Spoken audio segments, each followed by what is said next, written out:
Hi, kids. That's a lot of paper. What's going on here?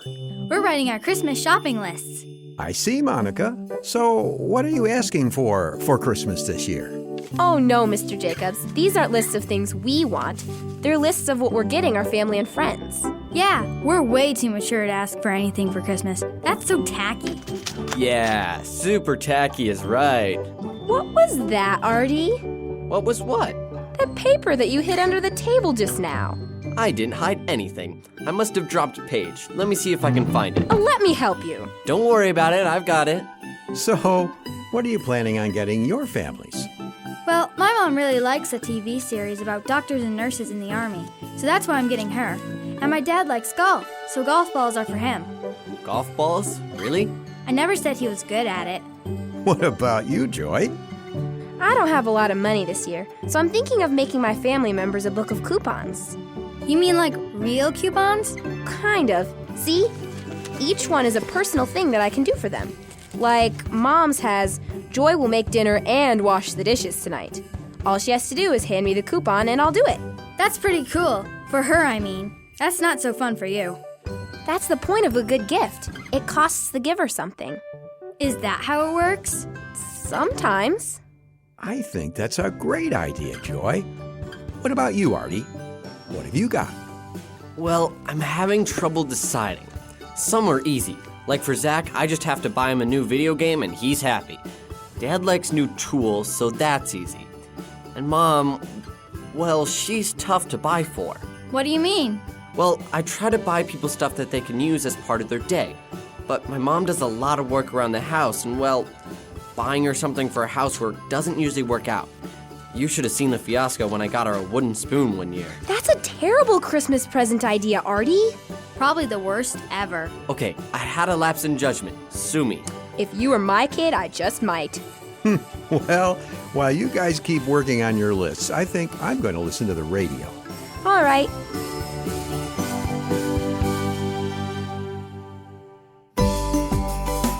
How's your Christmas list going, Artie? Yeah, have you figured out what you're getting your mom? Well, kind of. I really liked your coupon idea, Joy, but I'm not really sure what to put on the coupons. Here are some of the things I was able to think of. This coupon is for one you win moment. Use this coupon when we're in an argument and you will win, no questions asked. That's a dangerous gift. Yeah. How many arguments do you get in with your mom, Artie? Oh, you know, I'm a teenager. It happens a lot.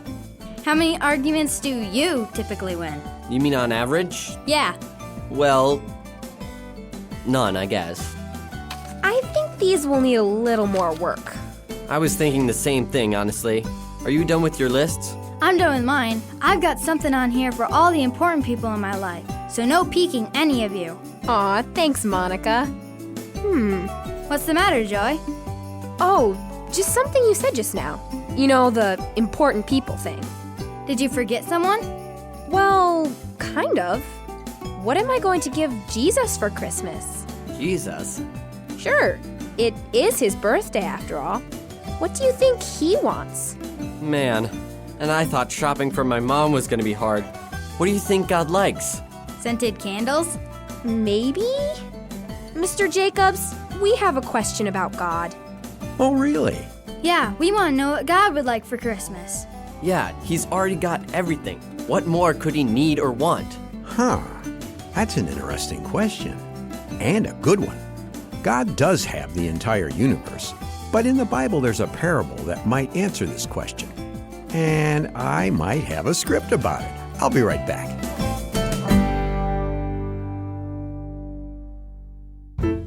And now, from the garage of Lionel Jacobs comes the delicious drama, The Chef and the Cooks, an adapted biblical parable about God's gifts.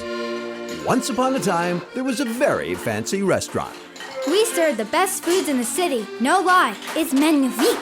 The head chef was a woman of legendary abilities, and she was on the cover of hundreds of cooking magazines.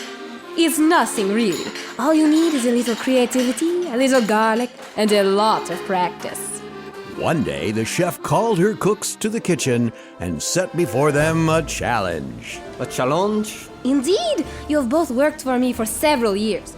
You have studied my art, learned my secrets, and let's face it, benefited from my success. I want to see what you have learned. Isabel, I am giving you half of my kitchen. I want you to make something amazing with it. I will do my best. I know you will. As for you, Antonio... I get the other half? No, I want you to work in this corner of the kitchen. You will be making pastries. Just a pastry? That's right. Now then, I'm going to go to an interview in Amsterdam. I'll be back tonight. I look forward to your creations. Ta-ta! The two cooks looked at each other and went to their designated sections of the kitchen. Isabel immediately started designing the meal plan.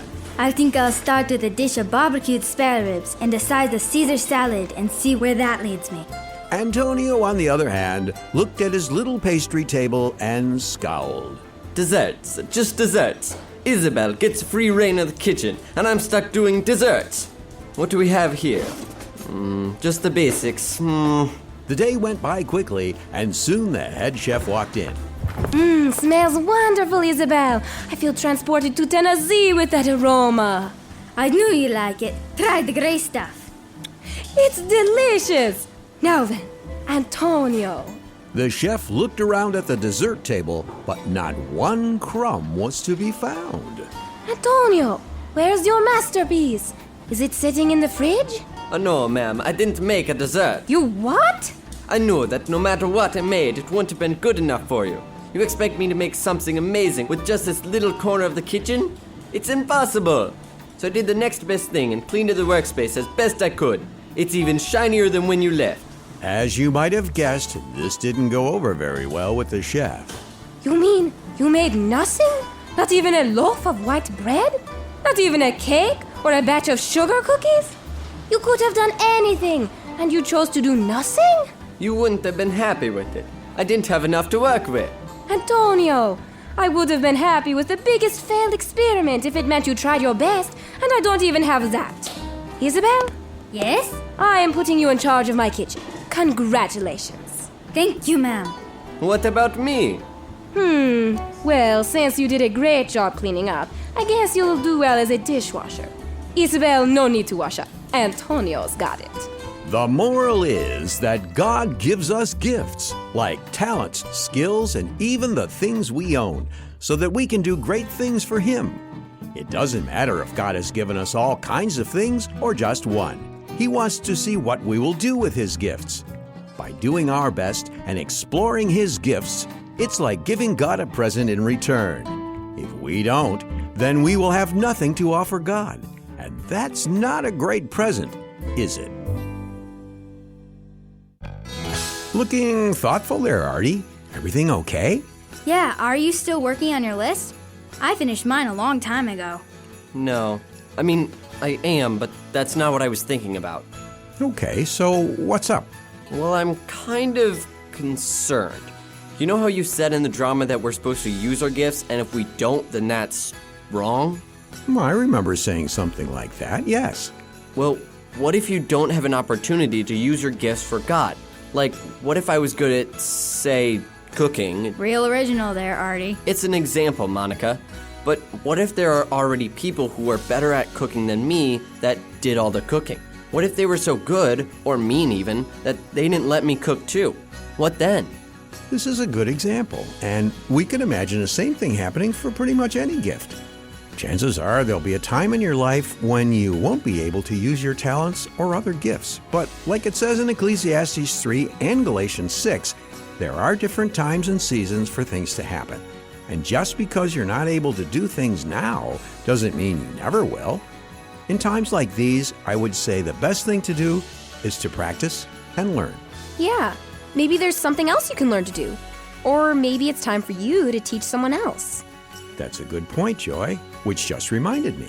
Another way to give God gifts is to give to those in need. Wait, how does that work? How can you give God something by giving it to someone else? I know this one. It's a parable in the Bible. Something about sheep and goats or something? Oh, where was it? I think you're talking about the story Jesus told in Matthew 25. Sheep and goats? It was a metaphor. Anyway, the point is, God says in that story that if we do good things for people who need help, then it's the same as if we were doing it for Him. That's right. So even if you feel you don't have anything you can give God, there are people all around who need our love and help. And by showing God's love to those people, you are actually showing God your love for Him. That's really interesting. Not sure I understand it, though. I think I get it, but just barely. I'm going to have to ask my parents how I can help people around here. I can't think of anyone right off, but there's got to be someone who needs my help. Yeah, and then you could also ask your mom what she wants for Christmas. Ask her? You can do that? You never asked her what she wanted before? Well... Boys, am I right? Some boys more than others. Well, would you girls mind if I turn off the radio for now? That sounds like a good idea.